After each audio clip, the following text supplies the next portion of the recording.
La Bible divisée en 1236 passages de lecture et autant de lecteurs. Le marathon a commencé dimanche soir et depuis jour et nuit, des hommes, des femmes, des enfants se relaient au pupitre pour lire intégralement le texte sacré.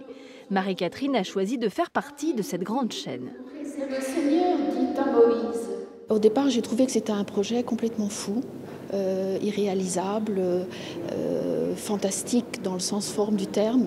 Proclamer la Bible jour et nuit sur 8 jours, ça m'a paru irréaliste. Et puis j'ai trouvé en réfléchissant que l'aventure finalement était extraordinaire et que ça valait le coup. Ces lecteurs sont catholiques, protestants, orthodoxes, juifs ou anglicans. Des confessions différentes mais avec un texte commun. C'est une lecture qui est ouverte à tous les chrétiens, quelle que soit leur chapelle. Donc c'est quelque chose à laquelle je suis très attaché et je voulais me mettre dans ce mouvement parce que c'est vraiment ce qui nous rassemble, cette parole.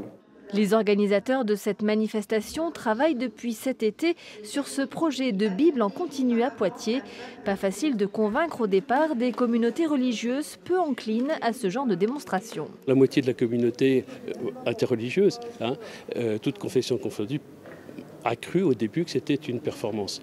Non, je crois que le projet ou cette réalisation, c'est de dire si ça nous dépasse un petit peu, 1500, 3000 personnes sur une semaine, donc un seul homme ne peut pas le faire.